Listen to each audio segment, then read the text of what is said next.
L'omicidio di Varago, dopo i sopralluoghi sul Piave alla ricerca del coltello e del cellulare della vittima, parla il legale della famiglia di Aymen, è solo un atto dovuto dagli investigatori. Seminudo in evidente stato di alterazione psicofisica, molesta i presenti alla Sagra Paesana a Campi 2 di Conegliano, poi minaccia e aggredisce i carabinieri, arrestato un 25enne. San Biagio di Calalta, Cornuda e Crocetta del Montello, ancora incidenti nelle ultime ore sulle strade della Marca, il bilancio è di 3 feriti. È sceso il sipario sul raduno Triveneto degli Alpini a Belluno, seguito in diretta da Media Nord-Est. Ieri sera canti e musiche in città, stamattina la sfilata con il passaggio della stecca tra le sezioni di Belluno e Venezia. Dopo lo stop sull'abuso d'ufficio previsto nella riforma della giustizia, il Partito Democratico è diviso, sindaci favorevoli, vertici contrari. Prezzi della frutta alle stelle, i clienti comprano quantità più ridotte, mentre gli ambulanti al mercato chiedono un intervento del governo. Al via anche nelle province di Treviso e Belluno la raccolta firme a sostegno della proposta di legge di iniziativa popolare della CISL per la partecipazione dei lavoratori nella gestione delle imprese. Buonasera, ben ritrovati, edizione trevigiana dei nostri telegiornali. Dunque l'avete sentito, la cronaca in primo piano con il delitto, l'omicidio di Varago, dopo i sopralluoghi sul Piave di carabinieri, vigili del fuoco alla ricerca del coltello e del cellulare della vittima. Parla l'avvocato Meneghetti, legale della famiglia di Aymen. Questo non rende credibile, dice, la versione dell'omicida, ma è solo un atto dovuto degli investigatori. Non ha dubbi il legale di Aymen Adda Benameur. Le ricerche ed i sopralluoghi dei carabinieri e dei vigili del fuoco in località Salettuol sono un atto dovuto da parte della polizia giudiziaria. Quindi trarre da questa ricerca sul Piave elementi sulla credibilità della versione di Fiorindi è assolutamente non giusto, è errato, in quanto è solo un'attività dovuta e che rientra negli obblighi della polizia giudiziaria. Insomma, non crede affatto che esista un secondo coltello e non crede alla versione di Elia Fiorindi, che ha sempre sostenuto di aver agito per legittima difesa. Perché gli inquirenti sono andati in quel punto del Piave? Evidentemente avevano dei riscontri tali da attivare le ricerche capillari in quella zona. Beh certo, questo è soprattutto anche per i tanti giorni passati dal fatto, è chiaro che ci sia stata una segnalazione. Ora non sappiamo, almeno io non lo so, se è una segnalazione nominativa o una segnalazione anonima. Se riguarda solo il cellulare o se riguarda anche il presunto coltello fantasma. L'esito delle ricerche sarebbe stato al momento negativo, non sarebbe stato trovato nulla, anche se il condizionale è d'obbligo. Dico anche che il fatto che non venga trovato è chiaramente un sintomo, e poi vedremo della non veridicità di quanto dice Fiorindi, ma anche qualora venisse trovato un coltello, ci sarebbero molti altri accertamenti da fare. L'omicidio era avvenuto a Varago di Macerata l'11 maggio scorso, quando Elia Fiorindi, 18 anni, uccise con 2 coltellate fatali il 17enne Aymen.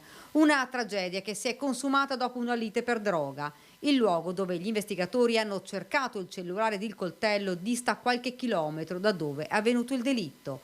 La domanda che tutti si pongono è: chi aveva maggiore interesse a non far ritrovare il cellulare della vittima e forse anche il secondo coltello? Un quesito che si spera trovi presto una risposta. Elia Fiorindi intanto rimane in carcere. 2 stranieri in evidente stato di alterazione hanno importunato i cittadini e minacciato ed aggredito i carabinieri intervenuti sul posto, arrestati un 31enne a Montebelluno e un 25enne a Conegliano. Era stato già sanzionato nel pomeriggio a Montebelluna perché nei pressi della stazione ferroviaria continuava ad importunare i passanti. Poche ore dopo, il 31enne di origini ghanesi, in evidente stato di alterazione psicofisica, si è spostato a Trevignano in piazza Dante Alighieri, continuando l'atteggiamento molesto nei confronti dei cittadini, non solo ma recando pericolo anche alla circolazione stradale. Sono così nuovamente intervenuti i carabinieri del radiomobile di Montebelluna, che hanno tentato di calmare l'uomo. I militari dell'Arma sono stati pesantemente minacciati, lo straniero ha inoltre opposto resistenza tale da rendere necessaria la sua immobilizzazione forzata. Arrestato e condotto in caserma. Nella notte a Conegliano, in via dei Mille, località Compidui, svariate pattuglie dei carabinieri della locale compagnia sono intervenute presso la locale Sagra Paesana. Numerose le chiamate al 112 da parte dei cittadini che segnalavano la presenza di un individuo molesto semisvestito. Il giovane, in evidente stato di alterazione psicofisica, alla vista dei militari dell'Arma, ha iniziato a inveire e a minacciarli per poi passare alle vie di fatto, rifiutandosi di fornire le proprie generalità. Uno dei carabinieri è rimasto ferito ed ha riportato delle lesioni. Lo straniero, un 25enne di origini nigeriane, già noto alle forze dell'ordine, è stato arrestato e trattenuto in caserma dai militari dell'Arma. Incidenti stradali nella notte, 3 persone sono rimaste ferite sul posto per i rilievi carabinieri. Un altro incidente si è verificato a Cornuda questa notte, un'uscita autonoma di strada, un'auto che si è ribaltata, un ferito grave. Uno scontro tra un motociclo e un'auto è accaduto intorno alle 23 a Levada di Ponte di Piave. Un 46enne trevigiano, alla guida di uno scooter all'incrocio tra via San Martino e via Vittoria, è finito contro un'autovettura Volvo condotta da una donna di 47 anni trevigiana. Non sono ancora chiare le ragioni dello scontro, su cui stanno indagando i carabinieri di Treviso. Il motociclista è stato trasportato dai sanitari del SUAM 118 presso l'ospedale di Treviso. Le sue condizioni non sarebbero gravi. Altro incidente lungo le strade della Marca, questa volta a Crocetta del Montello sulla Feltrina. L'auto, una Toyota Yaris, per causa in corsa di accertamento è fuoriuscita di strada ribaltandosi. L'automobilista, 24 anni di Pederoba, è rimasto ferito ma non in maniera grave ed è stato trasportato con l'ambulanza all'ospedale di Montebelluna. Rilievi ed accertamenti a cura dei carabinieri. Continuiamo con la cronaca, sono intervenuti da Mestre e da Treviso con 2 autopompe, 2 autobotti, le autoscale e 16 operatori vigili del fuoco che hanno lavorato per oltre 4 ore per spegnere l'incendio in un'azienda agricola di Scorzè. Le fiamme scoppiate intorno alle 20 sono partite da un malfunzionamento di un mezzo agricolo. In pochi minuti il rogo si è esteso al tetto in lamiera dell'azienda di una delle stalle, con la caduta di parte del materiale che ha ferito 40 capi di bestiame, rimasti ustionati sui 300 ospitati. Ferita anche una persona che nelle prime fasi dell'incendio è intervenuta nel tentativo di limitare i danni. Sul posto anche i sanitari del SUEM insieme a Spisal, ARPAV e Carabinieri. I pompieri sono riusciti a circoscrivere le fiamme evitando la propagazione alle strutture vicine. E paura nella tarda mattinata di oggi per un alpinista 49enne di Pieve del Grappa che, mentre scendeva in corda doppia da Campanile di Toro a Domeggio di Cadore, durante un passaggio obliquo si è sbilanciato dando origine ad un pendolo che lo ha fatto sbattere sulla roccia. A dare l'allarme il compagno di cordata, che ha chiamato la centrale del 118. Lo scalatore rimasto ferito è stato recuperato con un verricello di 30 metri e portato a Belluno. L'amico invece è rientrato autonomamente. E si è chiusa con la sfilata di questa mattina la 3 giorni del raduno triveneto delle penne nere a Belluno, seguito in diretta da Media Nord-Est. Il labaro dell'Associazione Nazionale Alpini, scortato dal generale di brigata Franco Del Favero e dal nostro presidente nazionale Sebastiano Favero. Applausi, applausi, applausi, bravi, grazie, viva Belluno! 4.700 penne nere, oltre 20.000 persone, ma stavolta sono le immagini a parlare più dei numeri. Il raduno triveneto in una Belluno che per 3 giorni si è immersa nella festa e nei valori alpini. Nella giornata conclusiva, con la sfilata, grandi e piccoli lungo il percorso hanno salutato e applaudito le sezioni. Ad aprire lo sfilamento quelle estere, seguite poi dalle penne nere di Trentino, Alto Adige, Friuli, Venezia, Giulia. Arrivano poi le sezioni venete, prima Verona e poi Vicenza, che ospiterà la Dunata Nazionale nel 2024. Fedeli custodi dei nostri eroi. Sfilano le penne nere, sfilano i valori del corpo degli alpini come la generosità e l'altruismo, loro sempre in prima linea, che si tratti di alluvioni, terremoti o tragedie come quella del Vajont. Più volte in occasione del 60° anniversario nello sfilamento viene ricordato quanto accaduto a Longarone il 9 ottobre 1963. Scioccante, l'esperienza scioccante di 40 giorni sulle ghiaie del Vajont. Applausi che aumentano quando a sfilare la sezione di Bassano con le sue salmerie. Signore e signori, Bassano per la città degli alpini! Insieme sfilano Veci e Boccia, la storia degli alpini di ieri e di oggi, accomunati dagli stessi valori, presente anche chi non c'è più, con i cappelli degli alpini andati avanti. È un susseguirsi di emozioni. Avanti a noi, la sezione di Treviso!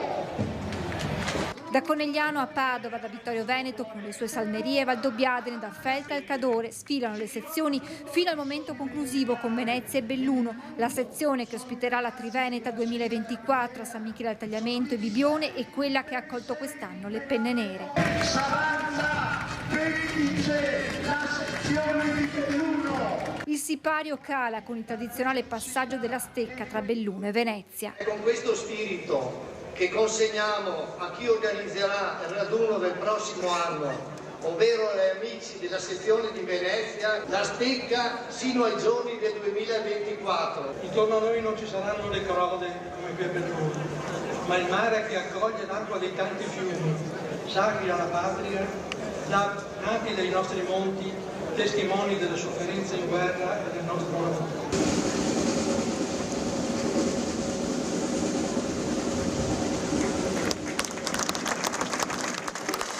Io credo che sia un corpo che è assolutamente indispensabile per questa società. Siamo orgogliosi di questo evento, siamo orgogliosi che è stato segnato la nostra città e onorato soprattutto.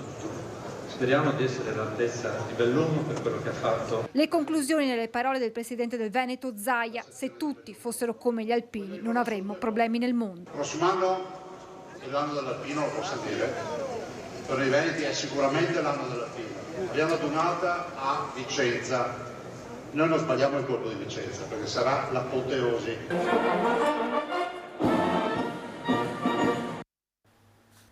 Ed ora facciamo un passo indietro perché ieri sera a Belluno si è animata con coroli spontanei tra le strade e le piazze della città e concerti allo Spes Arena, e allora riviviamo la lunga notte alpina. Montagne addio, addio all'arte, io parto addio, non so se tornerò. La lunga notte alpina in una Belluno che ha abbracciato le Penne Nere per una festa senza fine, e così strade, piazze e portici si trasformano in palcoscenici improvvisati per cori spontanei che coinvolgono anche i cittadini. Addio, non vi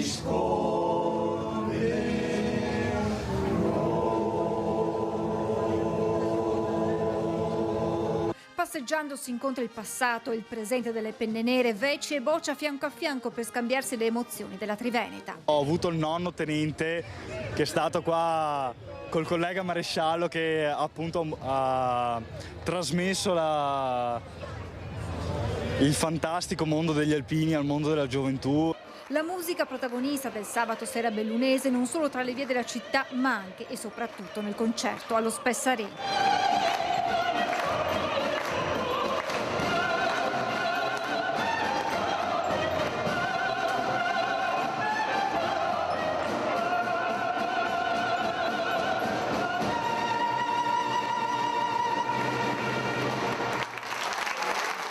Tra i tavolini si intonano canzoni senza tempo.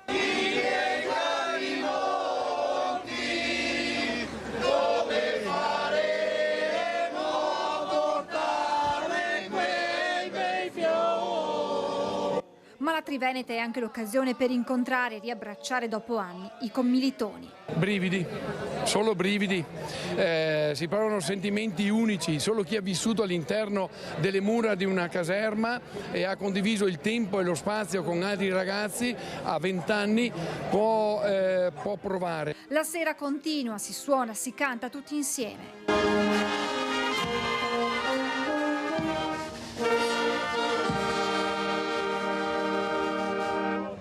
Noi ci proviamo col massimo impegno a cercare di arrivare più in alto possibile a livello di prestazioni e cercare di far emozionare la gente qua presente. Questo è lo spirito alpino, che significa essere uomini che condividono, cosa non semplice al giorno d'oggi, spiega il presidente dell'ANA nazionale Favero. L'individualismo è diventato qualcosa di purtroppo pericoloso, mentre noi vogliamo dimostrare che stare insieme, saper fare festa anche insieme, sono valori importanti, perché vuol dire conoscerci, vuol dire capirci. Il finale è davanti al Teatro Comunale per un unico grande coro alpino.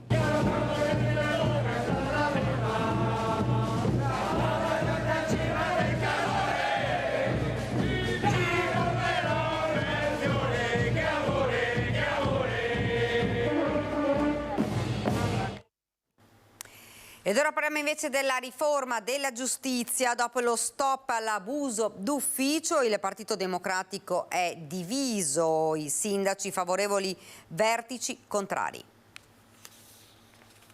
Io mi schiero, perché il Partito Democratico sarebbe contrario, io però mi schiero con i sindaci del Partito Democratico. Le parole di Antonella Tocchetto esprimono chiaramente la spaccatura nel PD sull'abolizione del reato d'abuso d'ufficio promosso dalla riforma del ministro Carlo Nordio e approvato dal Consiglio dei Ministri. Se dai vertici del Partito Democratico agli Schlein in testa si esprime contrarietà all'approvazione della riforma, che aumenterebbe il rischio di corruzione, i sindaci del centro-sinistra si dicono soddisfatti non solo in Veneto, e nel partito c'è una netta divisione. Sono riforme che secondo me non devono avere grandi colori politici, le dovrò leggere perché non è che le sposo in toto, però spero che insomma nella riforma del dibattito parlamentare trovino una giusta soluzione, perché sono anche riforme di buonsenso e di civiltà giuridica. Chi per primo aveva invocato la riforma, il presidente di ANCI Veneto e sindaco di Treviso Mario Conte, è soddisfatto per il superamento della norma.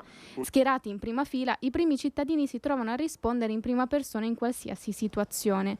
L'Associazione dei Comuni per questo chiedeva da tempo regole certe. Il provvedimento varato dal Consiglio dei Ministri, fa sapere Conte, rappresenta una tutela nei confronti di chi deve affrontare emergenze. Una riforma caldeggiata anche da parte del centrosinistra, per Antonella Tocchetto, esponente del PD di Treviso. Alcune cose, ripeto, come l'abuso d'ufficio, erano state caldeggiate anche dal centrosinistra. Erano contrari 5 Stelle, ma il Partito Democratico, ripeto, con i suoi sindaci era d'accordo, quindi vedremo cosa ne uscirà dal Parlamento, però alcune cose sono condivisibili anche dal centrosinistra. Ed ora parliamo invece del caro vita, in particolare l'aumento dei prezzi della frutta. Siamo stati al mercato di Castelfranco, dove la signora Gabriella, 54 anni di lavoro, lancia un messaggio al governo. Più in generale i clienti comprano quantità più ridotte. Non c'è una diminuzione di clienti, però c'è una diminuzione di acquisto, nel senso comprano un po' meno, perché effettivamente dall'anno scorso a quest'anno la frutta e la verdura costa di più. Gabriella Bonetto ha da poco festeggiato i 54 anni di attività tra le bancarelle e ammette di aver visto raramente aumenti così improvvisi di frutta e verdura, con dei paradossi che fatica a spiegarsi e alcuni record. Beh, pomodori sicuramente, poi la frutta in generale, le pesche, le banane no, che io a volte mi chiedo, ma vengono dalla Costa Rica, le Chiquita in particolare dalla Costa Rica, e costano meno delle mele che vengono dal Trentino. Cioè. La domanda a questo punto, anche tra gli addetti ai lavori, è principalmente una. Chi è che ci rimette? Il contadino ci rimette, perché alla fine chi vuole lavorare lavora, ma il contadino è quello che poi alla fine è quello che ci rimette di più, di fatica, di soldi, di tutto. Alla fine, male che vada, ci vai pari. Io commerciante, il grossista magari ci guadagna, ma non è che ci si arricchisce. Una cosa è certa, gli ambulanti non ci guadagnano. Poco. Ci sono troppi rincari, quindi la gente compra poco, anche noi guadagniamo poco. Dall'alto della sua esperienza, Gabriella suggerisce una mossa all'esecutivo: la priorità è quella di frenare i prezzi. Il governo dovrebbe fare innanzitutto, che non ha mai fatto né con l'euro né con niente, un controllo veramente delle filiere, cioè da dove parte la merce a dove arriva, chi ci guadagna perché ci guadagnano così tanto. Io ho capito che il gasolio costa tanto di più, i trasporti, però la guerra, la pandemia hanno giustificazioni in questo, io mi chiedo. Intanto i consumatori anche al mercato di Castelfranco corrono ai ripari. Sto portando via la rimasuglia per darli agli animali, per non buttarla via. Perché è un peccato buttare via la roba. Esatto, bisogna riassimilare tutto, quello che si può bisognerebbe riassimilare tutto. Quando c'è qualcosa che come ci legge adesso le prendiamo anche se costa caro. Anche se non si rinuncia al piacere. Sì, un 100 grammi, 200 grammi. Quindi se ne comprano meno. Se ne comprano meno, sì. La partecipazione al lavoro è stata al centro di un convegno organizzato a Tarso dalla CISL. Proporremo ai lavoratori, ai pensionati, ai cittadini di sottoscrivere questa proposta di legge sulla partecipazione, perché crediamo che una legge sulla partecipazione possa dare una prospettiva nuova, diversa, di sviluppo, di sostenibilità, di distribuzione della ricchezza in questo Paese. Al via anche nelle province di Treviso e Belluno la raccolta firme a sostegno della proposta di legge di iniziativa popolare depositata dalla CISL lo scorso aprile per la partecipazione attiva dei lavoratori nella gestione delle imprese, che per il sindacato non è solo il vettore di uno sviluppo economico, ma anche un mezzo per la realizzazione di un progresso sociale, un traguardo necessario per il completamento della democrazia. Partecipazione vuol dire mettere insieme la capacità di crescere, la possibilità di distribuire e garantire ai nostri sistemi democratici di sopravvivere. È il momento di dare attuazione all'articolo 47 della Costituzione, spiega la segretaria nazionale CISL Fumarola. Partecipare continua, conviene perché le esperienze già presenti dimostrano come vi siano salari più alti, nelle aziende vi sia una maggiore promozione della cultura della sicurezza, si possa favorire l'innovazione ed evitare la delocalizzazione.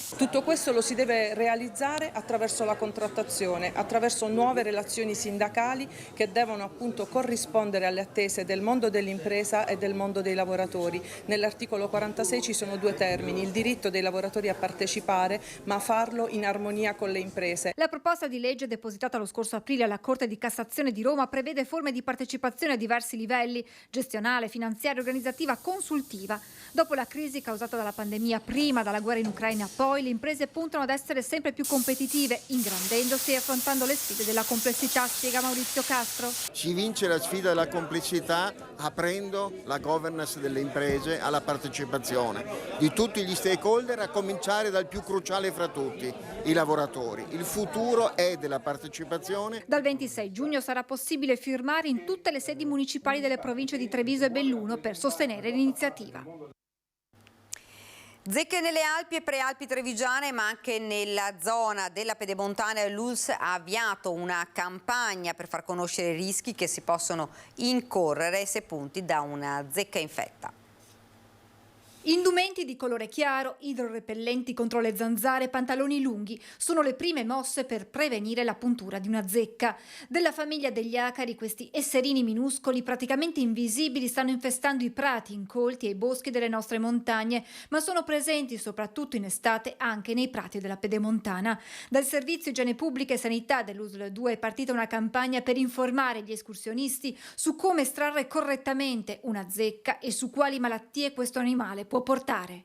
Spesso non viene riconosciuta subito l'infezione e nel 60-70% dei casi in genere dopo una puntura di zecca, se non viene rimossa in tempi precoci, quindi parliamo entro le 36 ore, se la persona è stata esposta in una zona a rischio, quindi dove sappiamo che le zecche sono infette, e se la rimozione non è avvenuta nel modo corretto, quindi ad esempio applichiamo dei prodotti sulla cute prima di rimuovere la zecca, è una cosa sbagliatissima perché la zecca rischia di vomitare, quindi di aumentare il rischio poi di infezione batterica. Così se rompiamo la zecca mentre la estraiamo, anche lì aumenta il rischio di infezione. La zecca è causa, oltre che della TBE, contro la quale esiste un vaccino, che è possibile fare presso il Servizio Igiene e Sanità Pubblica, anche della borreliosi, malattia che si cura con antibiotici ma che non è così facile da riconoscere. In genere dopo un'infezione del batterio, quindi dalla Borrelia burgdorferi, si può manifestare. È un segnale di allerta che dobbiamo considerare, perché vuol dire che c'è un'infezione sostanzialmente in corso. Quindi questa è una di quelle lesioni che non deve essere trascurata e deve essere trattata.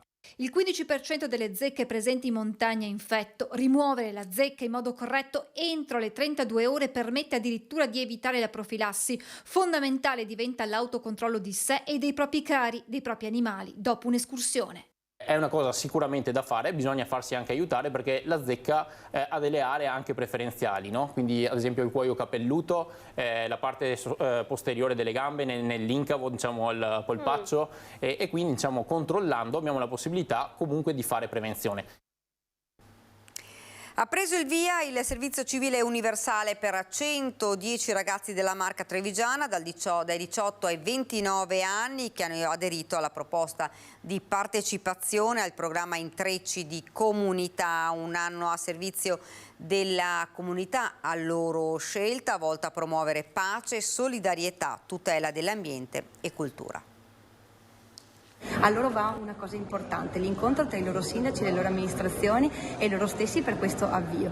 Un'opportunità significativa per i nostri giovani, non solo per l'esperienza in sé, ma anche per quello che potrà succedere dopo, aggiunge il presidente del Centro Studi Amministrativi Marco Della Pietra. Numerosi saranno gli enti coinvolti nel progetto e gli ambiti in cui i ragazzi presteranno servizio nel corso di ben 12 mesi.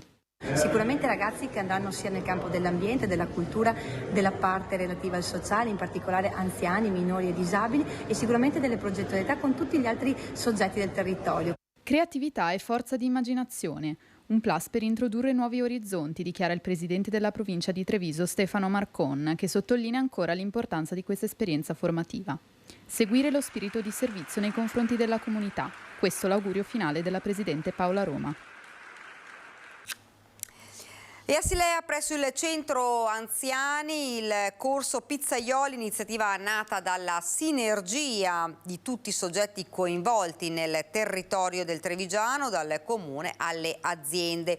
Non solo anziani, ma anche giovani che saranno impegnati in questa terza edizione, pronti a sporcarsi le mani e a dimostrare la voglia di sacrificio. Ormai è diventata anche una tradizione, insomma, qui al comune di Silea, perché sono più edizioni di questo corso e abbiamo visto che funziona parecchio perché coinvolgere i giovani in attività pratiche farli sporcare le mani di farina li coinvolge molto di più che altre attività. Giovani impegnati in diverse attività, dal corso di pizzaioli alla fotografia fino ad arrivare allo sport, con la possibilità inoltre di partecipare agli incontri organizzati dalla Consulta Giovani di Silea. Teniamo molto alla nostra Consulta Giovani, che è questo organo che fa parte del comune dove i giovani possono esprimere i loro pensieri tramite attività che sono rivolte sia ai giovani che ai meno giovani. Siamo coinvolti, noi ci ritroviamo una volta al mese e parliamo un pochino dei problemi che possono avere i giovani all'interno del nostro comune e come potremo risolverli. Non solo una grande opportunità lavorativa, ma anche un'occasione di insegnamento per acquisire una maggiore consapevolezza sulla scelta delle materie prime da acquistare. Oltre a produrre le pizze abbiamo anche una nostra selezione di grani che coltiviamo noi personalmente, quindi cerchiamo di trasmettere la nostra passione ai ragazzi con cui lavoriamo. Rispetto e collaborazione sono le parole chiave di questa iniziativa. La soddisfazione nelle parole del rappresentante della casa di riposo Cendon. Penso che abbiamo trovato degli ottimi allievi e spero un buon futuro per il domani, perché questi veramente, io da genitore, da nonno, anzi dico che sono veramente dei bravi ragazzi. Da Monastera a Serravalle per il terzo raduno d'auto d'epoca di ruote nella storia.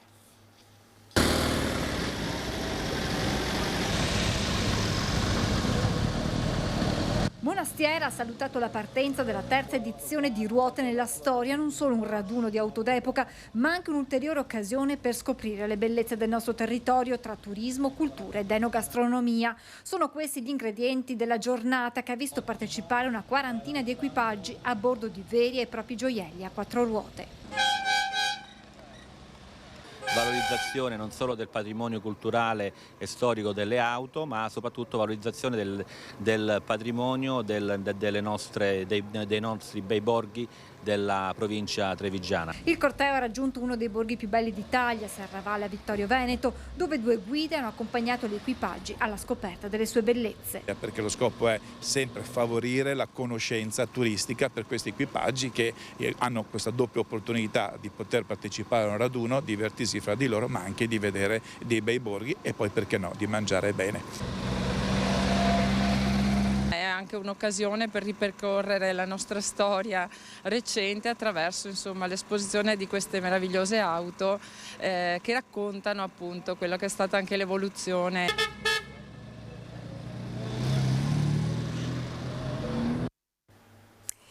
Giochi di ruolo, giochi da tavolo, giochi all'aperto ha riscosso un grande successo. La seconda edizione di Treviso Play in Villa Margherita, un'iniziativa nata in collaborazione con l'Associazione Venici Schiacciati di Mirella Tuzzato.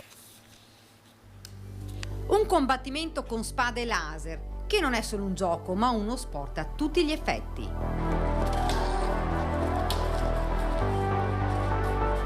È una scherma sportiva fatta solo con il principio di una spada laser, quindi il nostro scopo è cercare di colpire l'avversario e con questo noi facciamo dei tornei. Nella bellissima cornice di Villa Margherita, 2 giorni di giochi, l'iniziativa che ha attirato giovani e famiglie con bambini per un pomeriggio diverso dagli altri.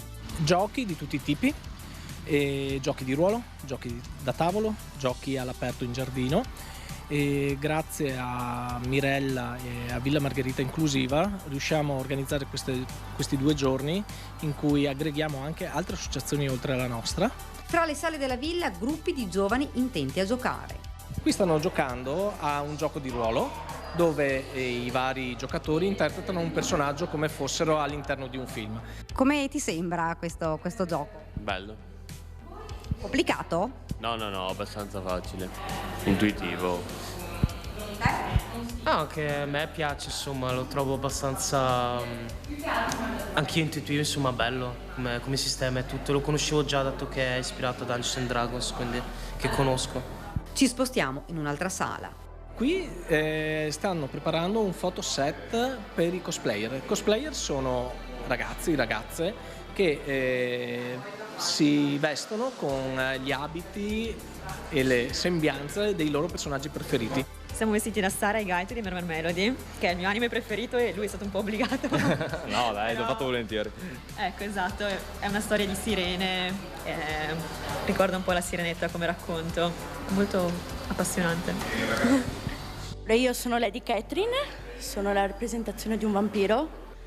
Caramba, che sorpresa, sono la zia Raffaella Carrà, direttamente dal mondo della musica. Questa è una macchina steampunk per fare il tè che ho inventato io e funziona con ingranaggi. E poi fuori nel parco dove famiglie si divertono nei giochi da tavolo. Qual è il gioco che maggiormente va tra le persone? Allora, ultimamente mi è stato chiesto moltissimo Living Forest, che ha visto anche un premio internazionale molto importante, anche se Splendor Duel è la scelta migliore. E poi eccoli qui, i giochi all'aperto. Non è per niente facile, però è un gioco molto divertente che stimola la mente e il corpo, quindi da consigliare assolutamente.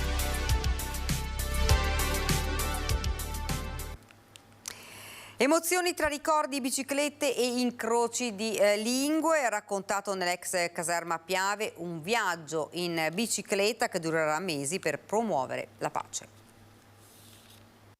L'animo errante del sognatore, l'amore per la bicicletta e per un paese tanto lontano quanto dimenticato, una speranza di pace. È questo che porterà Jaime Covas dalla Spagna fino in Myanmar, pedalando sulla sua bicicletta. Partito 2 mesi fa, spera di completare i 12.700 km del viaggio, forse in febbraio. In mezzo una tappa tra gli amici di Belluno. L'idea di questo viaggio nasce dalla mia voglia di raccontare la storia del Myanmar. Credo che non se ne sappia abbastanza e che la gente non voglia immergersi in una realtà così difficile. Nell'ex caserma Piave, ad ospitarlo, l'associazione Bambara, nel cui hangar si sta costruendo la bicicletta più grande d'Italia. E poi la FIAB e ciclisti di tutto il mondo a bordo delle 2 ruote più stravaganti per parlare del suo viaggio. La prima è dar a conocer la situazione Per prima cosa voglio capire che cosa sta succedendo realmente e raccontarlo, e poi costruire un progetto, magari di tipo sanitario o per l'agricoltura, qualcosa che possa fondare in Spagna e trasmettere in Myanmar. Fondare in Spagna e trasmettere a Myanmar. Il Myanmar, antica Birmania, dal golpe che ha fatto cadere il governo di Aung San Suu Kyi, è sprofondato in una guerra intestina di cui non parla nessuno. Il viaggio di Jaime Covas nasce per questo, per ricordare quello che accade a chi invece dimentica. E poi voglio anche insegnare alla gente che mi segue che si può guardare al mondo con una prospettiva amorevole e positiva.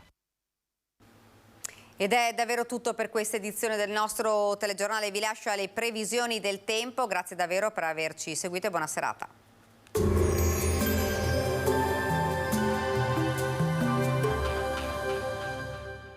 Entra nel mondo Lolato. Da oltre 40 anni un team di professionisti per migliorare la qualità della tua vita. Centro del piede con servizi di podologia. Laboratorio per la produzione di plantari e calzature su misura. Bentrovati al meteo. Inizio di settimana con l'anticiclone africano che continua ad espandersi sul Mediterraneo, regalandoci bel tempo e caldo in aumento. Vediamo insieme in dettaglio. Sul Veneto la grafica di lunedì 19 giugno mostra un contesto stabile con tanto sole ovunque. Il cielo si presenterà prevalentemente sereno. Temperature in generale e lieve rialzo, minime tra 15 e 21 gradi, massime tra 27 e 32 gradi. Spostiamoci ora sul Friuli Venezia Giulia, dove il contesto sarà del tutto simile. Splenderà infatti il sole, il cielo sarà limpido, sgombro da nubi, qualche addensamento sui rilievi. Temperature minime sui 17-19 gradi, massime comprese tra i 28 e i 30 gradi all'incirca. Infine diamo uno sguardo alla situazione del Trentino Alto Adige, dove si prevede tempo soleggiato con clima estivo. Le temperature minime infatti saranno intorno ai 16-18 gradi, le massime sui 31-32 gradi all'incirca. Dal meteo per ora è tutto, vi auguro un buon proseguimento in nostra compagnia.